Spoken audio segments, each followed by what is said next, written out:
ezi onye nwe anyị na Chineke nna nke pụrụ m ihe niile, Chukwu okike abịa ma bụ onye anyị na-efe na-agọzi aha nsọ ya, onye ọ bụla ya na-achị, onye mmụọ na mmadụ na-erubere isi, onye ọ bụla ya bụ ọka aka.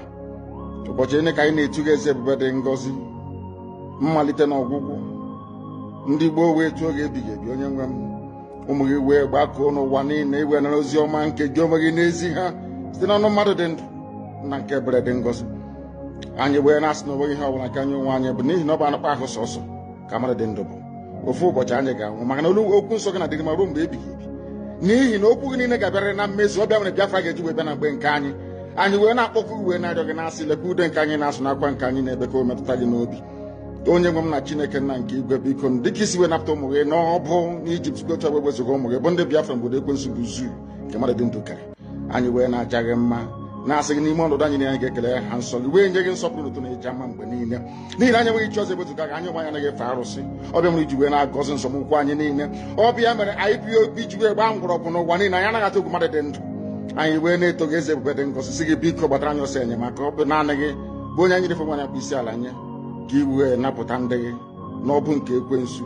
Anyị wee na-enye gị ofe na nsọpụrụ na ịja mma, na-asị lekwa ka ndị iro anyị niile ka kasị wee baa ha ọnụ, ha wee daa hapụghị ikonye ọzọ. Obodo ekwensu bụ zu ala ọkwa n'ihi eze ebube dị ngọzi. Anyị onwe anyị bụ ụmụ gị wee na-akpọkọ ha nsọ gị, na-asị na enweghị chi ọzọ ewezuga gị.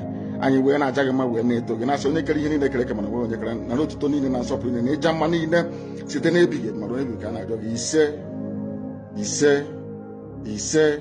Good evening, ladies and gentlemen. Good evening, men and women of goodwill.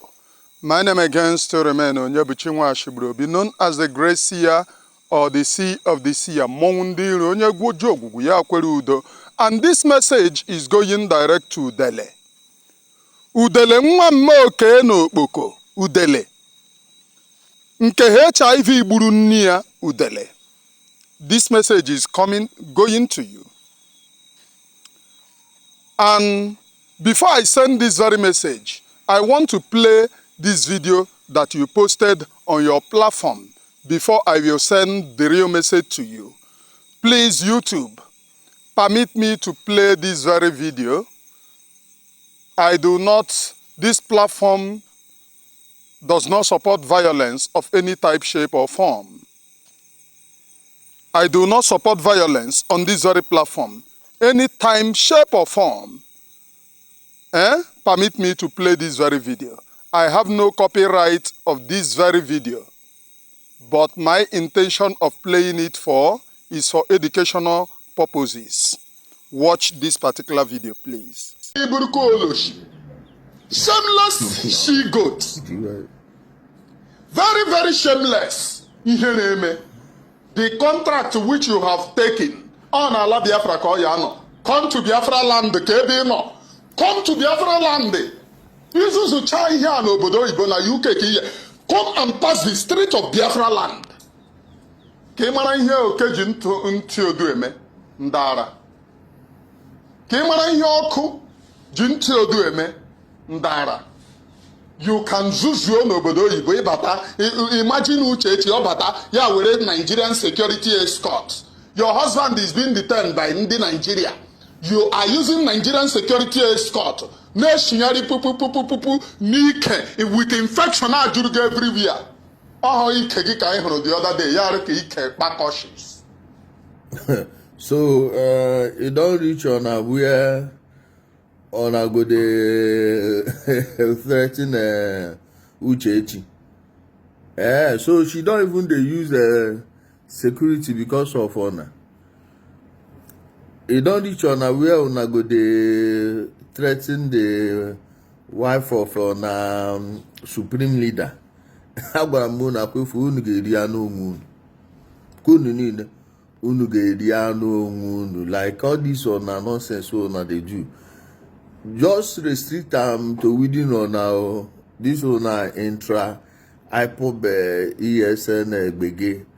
Make it just end with on our now look who go the look on. Okay, one machine come with our security more na go buy am. So now they fear police. Say she's not going with Nigerian government security. Why should I go? More like Bayam, Nnamdi Kanu, his own sister. Which day she come out for police? Ndara. Na no get shame. Nnamdi Kanu wife now go the try power for her hand. Kwe furunu. Amadio, how we deal with all of you. We are waiting. I say you will end this here. All of you, all these evil people brought in an evil, you will use your head to carry it. Each and every one of you. Don't worry, we're observing from a safe distance.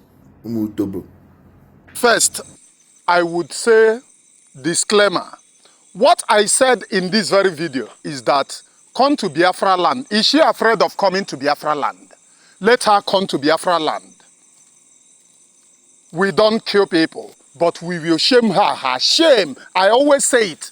She will be afraid of walking on the street of Biafra land due to what? The shame that she is going to inherit is massive. We don't kill. We are not like you that end people's life. Even you have said it on your program, that you are an assassin. That somebody brought to you contract to assassinate Solu, and you are still in that animal kingdom. Imagine a terrorist like you. Male, looking at your confession alone, if Nigeria is working, you will be in prison. Because if you are not an assassin, nobody will bring assassin contract to you. Have they taken an assassin contract to Ibeto? Have they taken it to B-Lord? Have they taken assassin contract to what are the businessmen doing well? Even Dangote. Have they taken assassin contract to Dangote?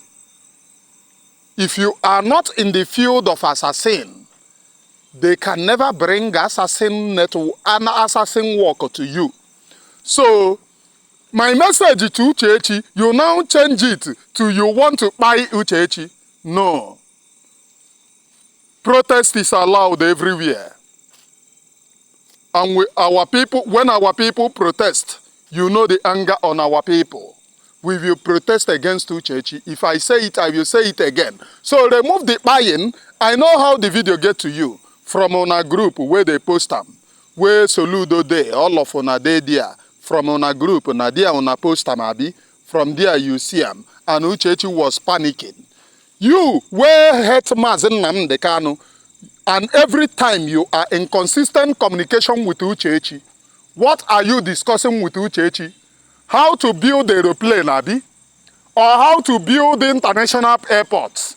That is what you, Anunganga, this dirty idiot, that is what you are discussing with Uchechi. Now my message, you want to change it, oh, they want to buy Uchechi, you won't collect more money. This is how you went and scam people, that you are looking for gentle to buy. Villages where you go threaten, make they contribute money for you. You are looking for gentle to buy. They contributed money for you. You set the security network that is attached to you up so that more money will come. Why are you not consistently working on the, oh, I want to buy men on the ground. Why did you leave? You started setting the people that was attached to you up so that more money will come. So that they will say, oh, Udele is working. Let us add more money so that he will do. Did you set the people, the security, the army, where they give you, did you set them up? And the real thing is that they don't even know the people, the threats to them. Udele is threat to all of you. Udele set all of you up. I have been wanting you to respond to my video. This idiot, nwa Moke n'okpoko nke HIV gburu, set the people attached to him up. I send message to Uchechi. Now you won't take me collect more money. You no go fit. Even if they give you more money, just they chop am. One day monkey go market, you no go see road, chop the money again. That's all. Continue. Onye na-enyo isi ya na-apụta, you have said to the people that you are an assassin. And now you love Uchechi, But you are calling for the buying of Mazi Nnamdi Kanu. Is the eyes of my people opening? Now they are panicking about Uchechi. They are making video in response to Uchechi, but this idiot is calling for the buying of Mazi Nnamdi Kanu. So who is he working for? Who is Uchechi working for? I have told you, you can go on and on to talk rubbish for all you care. But because I know you as a hungry, sheepish-looking individual. You went to Turkey. Oh, IPOB Turkey. Who knows you? What is your business? All the things that people know about Udele is give me money. Assassin. I am assassin. Killing is your job. But Almighty God will punish you. In Biafra land, we don't kill. But since you have made it as a point of duty that killing is your duty, Almighty Chukwokikabiyama will punish you. And Kanu is a bitch. He is calling also Amadioha. Amadioha. Did you know Amadioha? If you know Amadioha and you believe in the spirit of your land, how many years have you go to your village? How many years? I'm asking you. How many years have you stepped foot into your village? You are calling Amadioha. Amadioha will strike all of you. How many years have you stepped foot into your village? Ukbo. How many years have you stepped foot into your village? I am Onyebuchi Nwashiburobi, please. One of it very kind. I am Onyebuchi Nwashiburobi, one of it very kind. And I preach nothing but the undiluted truth. Eziokwu nke a na-akọ mmiri. That's the only thing I preach. And I will continue to preach. Because Elohim, Chukwokike, is God and not man. Now, you people are panicking because of the informations coming out. I said, though, Uchechi came to Nigeria, went to Nigeria, and congratulated Solu. And by the way, Anambra State, bịa hụrụ nwa una governor. Udele, bịa hụrụ nwa your governor. You are moving around, come and see the people that you work with. Ndara, look, I'm tinye.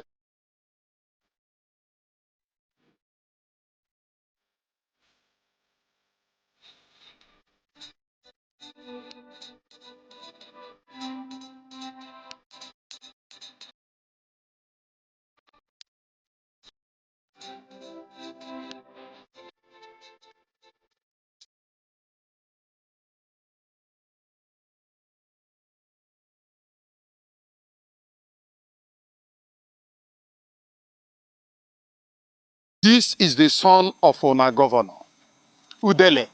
Here are the man that you goes to always. Eronaka ozu mabugonu nda na akwo na mortuary. You know, akwụkwa na glass lo onwe gị anya. Le Udele of many years ago, when you were in Okpoko, tiffin fowl and aka akpa. Le ihe iji aka ma onwe gị. In a power, in the need for you to grab power. This is what your mother did. From one man to the other until it turned the fire. Obru HIV. Okwa the same HIV ka ibu. Na say I know kezi ihe also I name kidney failure. I said Uchechi went to Anambra State, to former Radio Biafra, and congratulated Chukwuma Soludo. Congratulated many governors, exempting Hope Uzodimma because of the cost people will lay on her. She speaks to Hope Uzodimma. All the governors gbakọ aka bute Uchechi in order to fix her.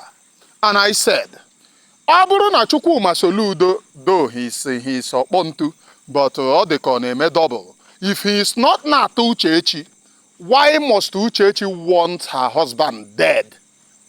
Why must you want her husband dead?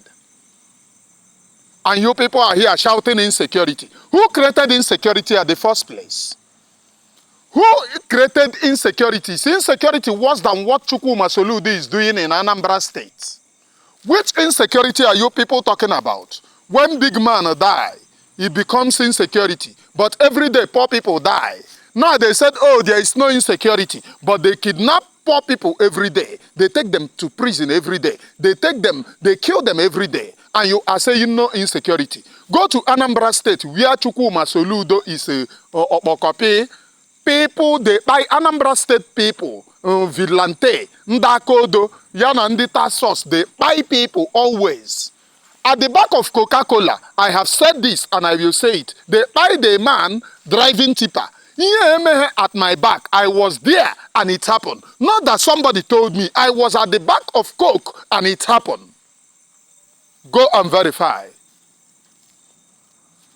Data source simply because of or they call 1,000 or the 100. Or they call 1,000, either 1,000 or 100. They beat the man to death.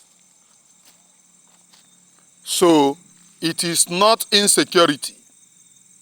It is not insecurity. Soludo constituted security. The people that they call security. Every time they catch them in kidnapping, there is one that was catch the other time in high rate of kidnapping. There is a lot of them that is catch in human organs. They catch people and stock people inside their cell. They will be there 6 months, 1 year. No justice or whatsoever to them. Is that what you people call state of calm in your own dictionary? Is that a state of calm? That when poor people die, when violence is being meted by state that is supposed to protect the people, you say, oh, there is no insecurity. But when the people react, you call it insecurity. You people are mad.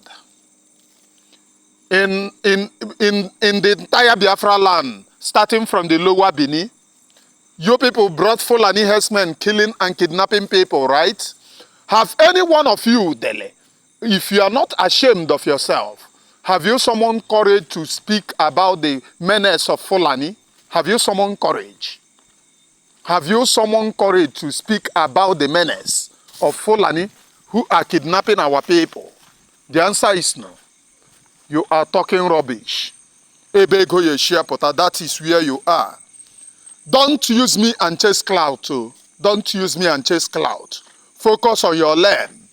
I did not threaten to buy you Uchechi as you used to.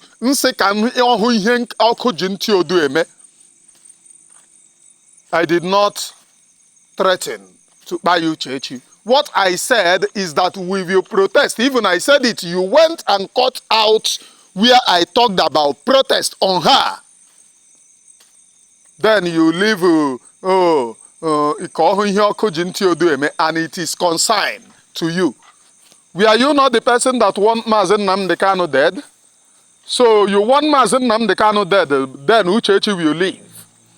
You people went to Kenya, kidnapped Mazi Nnamdi Kanu, then Uchechi is using the same security that kidnapped Mazi Nnamdi Kanu in Kenya to parade the street of Biafra land. Chineke yakpo n'oku. Evil people. All of you are evil. And posterity will keep on judging all of you. This is my message to you. You must take it.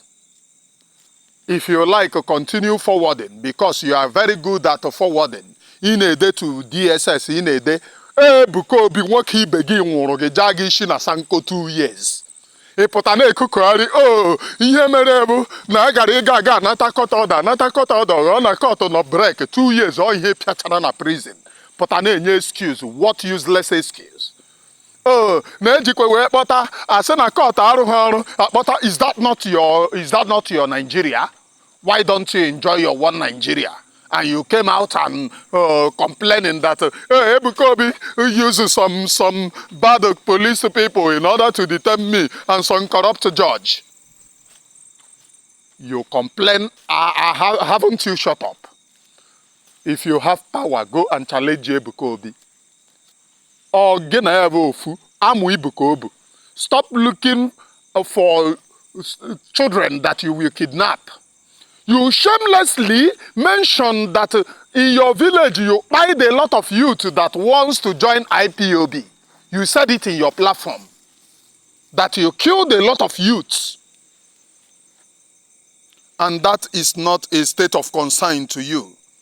But me telling Uchechi to stop her meandering, to stop that corner way that she is going to buy Onyendo, that is a state of concern to you. Ihe anya gị na nke ikpete mazụ a. Ike abidobe ebebe. Ihe ị na-ebe bụ mbechu. Ihe a bụ akwa ụmụazị. Ada volume na akwa gị. Akwa ị na-ebe, ị need volume n'ime ya. Because your head is not working normal. I am Onyebuchi Nwashiborobi, please. I am Onyebuchi Nwashiborobi. So my own people, I will leave you people with this video of Njideka. Njideka is doing very well. Njideka na, I don't know ebe ono. Njideka na Germany, okwea. She is doing fantastically well. I will leave you people with this very video of Njideka. Watch and enjoy. Share this very program widely, please. Uchechi, if you know what is good for you, all those corner way that you are entering in order to betray Onyendu, cancel it now. Because everybody mwanya in the land of Biafra. The land of Biafra will no longer contain you. You are a disgrace to your own generation. Cancel that corner way that you are going to buy our supreme leader. Cancel it. Shameless woman, you have no shame or whatsoever. Ichochana Nnamdi Nabia defend the Udele that have been calling for the buying of Mazi Nnamdi Kanu. Call more of them to come and defend you. You have all of you. Also, we are waiting. As if I don't know where you forwarded the video. How many of you in the group where continue to wait? But Uchechi, retrace your step now that there is time. Bye for now. Watch the video of Njideka, please. I show you playing one video here now, two videos I mean to say.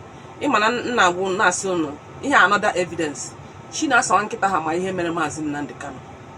Eji we kidnap ya ha ma head ka si we work aka ha dị ya. And again, oye gospel na ha na work with Southeast governors. Ngwagodo no voice voice she na asa. Ima na ekwa na gosu na evidence. E play gom several voices before of him. But nka another one, another fresh one. I am not telling you ask Barrister Joe. Did any governor told him that they are rounding up on Mazi Nnamdi Kanu? I don't want to mention some names, but there are people. I got this. Yeah, there are people before that time when they had that meeting in Enugu where all the governors gathered. That was the day the meeting was sealed. But you know, our leader somehow is also he had his own mind. You understanding me? Even if you give him a security tip, sometimes. In Ania, Unanafia, how when I see Joe Barrister G4, Barrister Kanu White G4, Osisi Joya, how when a meeting with the governor of Southeast, Enugu State, Ebak Hama will we hear a Mazi Nnamdi Kanu we see lawyer. The Pani also, no, only we have Tachinasa, Manketa. I am not telling you, ask Barrister Joe. Did any governor told him that they are rounding up on Mazi Nnamdi Kanu? I don't want to mention some names, but there are people. I got this. Yeah, there are people before that time when they had that meeting in Enugu where all the governors gathered. That was the day the meeting was sealed. But you know, our leader somehow is also he had his own mind. You understanding me? Even if you give him a security tip, sometimes. Now, leader have his own mind, even if you give him security tips. Man, I hear that security tips. We are actually kidnap here.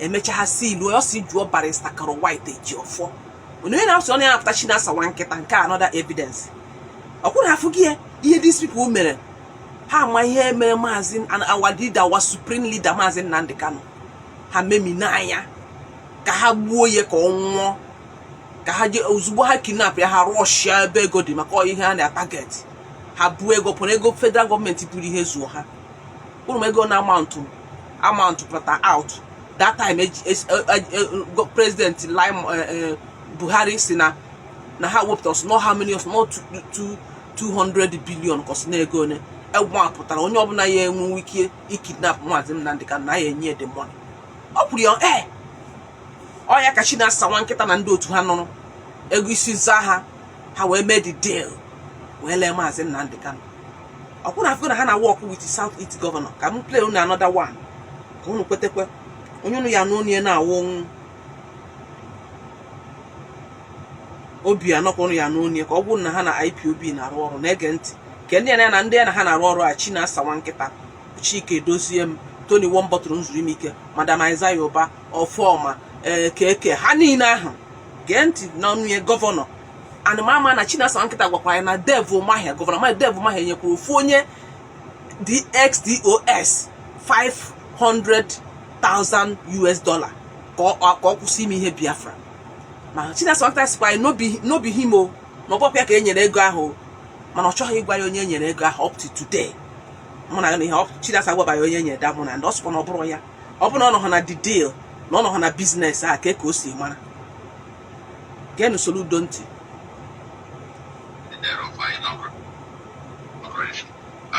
ya ka ị na-asụ ka base anụ ọhịa gee ntị the allegations of IPOB and all of that, but IPOB has come out and emphatically said, and I believe them, that they are no longer part of this criminal gang, as it were. And they are now working with us. And we'll probably see their own actions in the next few days, and the people are waiting to see what they can or cannot do to join us. And we called on them on the day of our inauguration.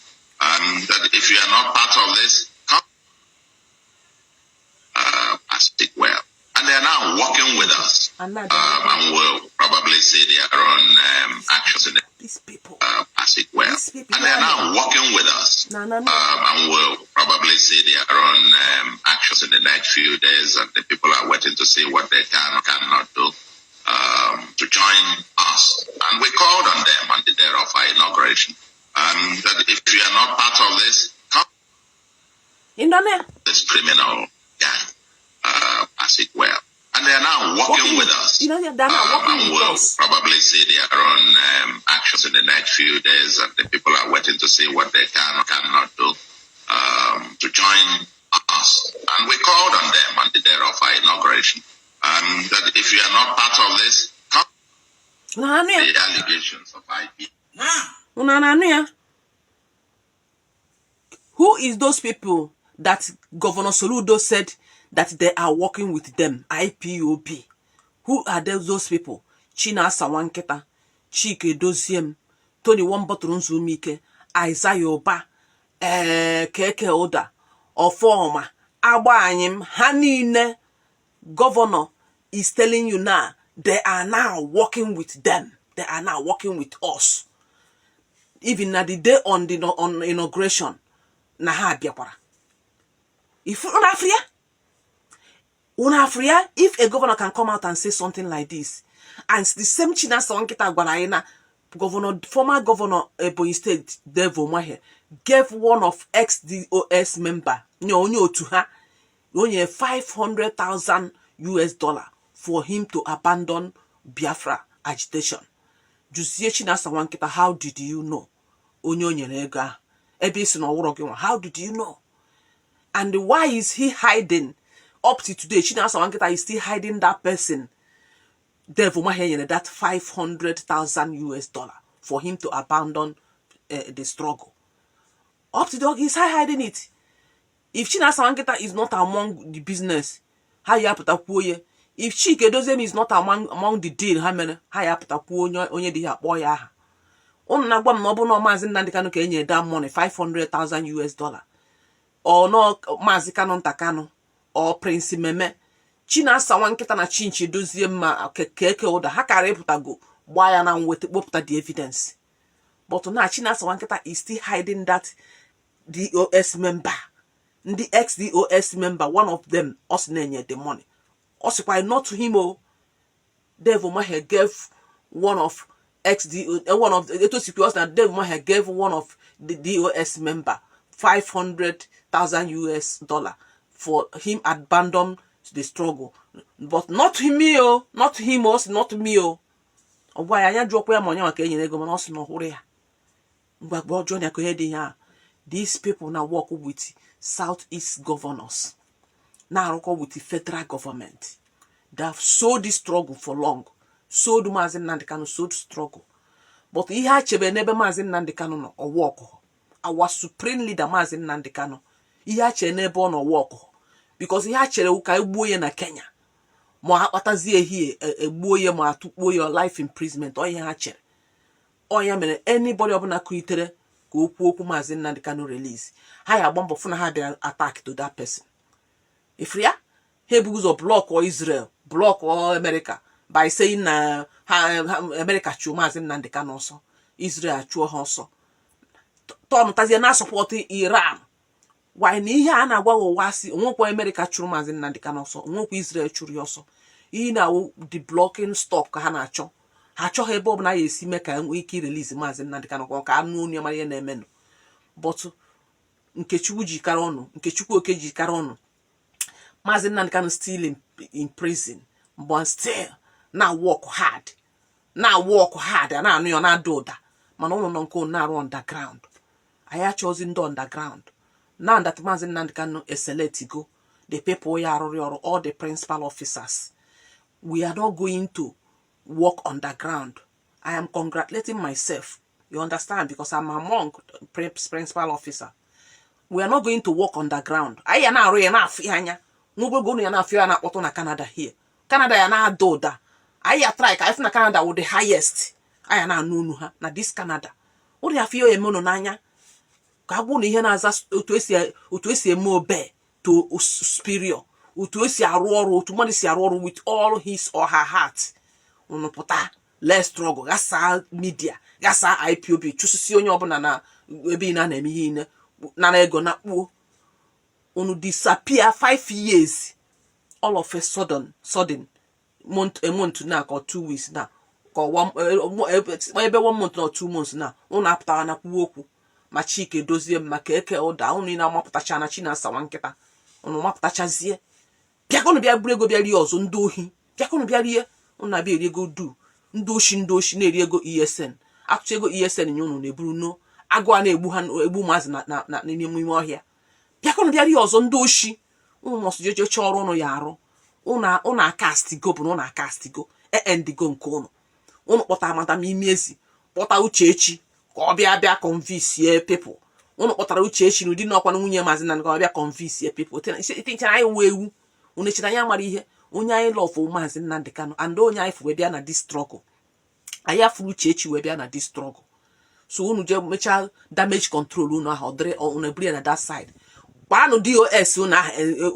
ex IPOB DOS unu aje na one side anyị hapụgoro unu si n'ọba family business anyị hapụgoro unu buruzie na nke ahụ gaba unu si na nke unu ahụ family business anyị hapụgoro unu that IPOB business family business buruzie na nke ahụ anyị nọ under the leadership of Mazi Nnamdi Kanu ebe anyị nọ before ụmụnne na ụmụnna m ndị a emere anyị arụ na this struggle ndị a ndị ohi ha na-egbu ha na-afụ ọnụ ha na-egbu otu onye nwoke na-ata mmadụ ọ na-afụ ya ọnụ ihe ama onye na-eme gị these people criminal ndị ohi ogbu mmadụ ka ha niile wụcha ha niile anwụchacha n'ọbara tana asị mmadụ anwụra na this struggle onye ka igburu Chinasa nwa nkịta kwuo gwa ya na igburu Chike Chinchi dozie ngwa ya na igburu na ndị otu ndị ohi aka mbụ nwada Njideka na Canada nwanne ụlọ nwaanyị ka ọ dị ndewo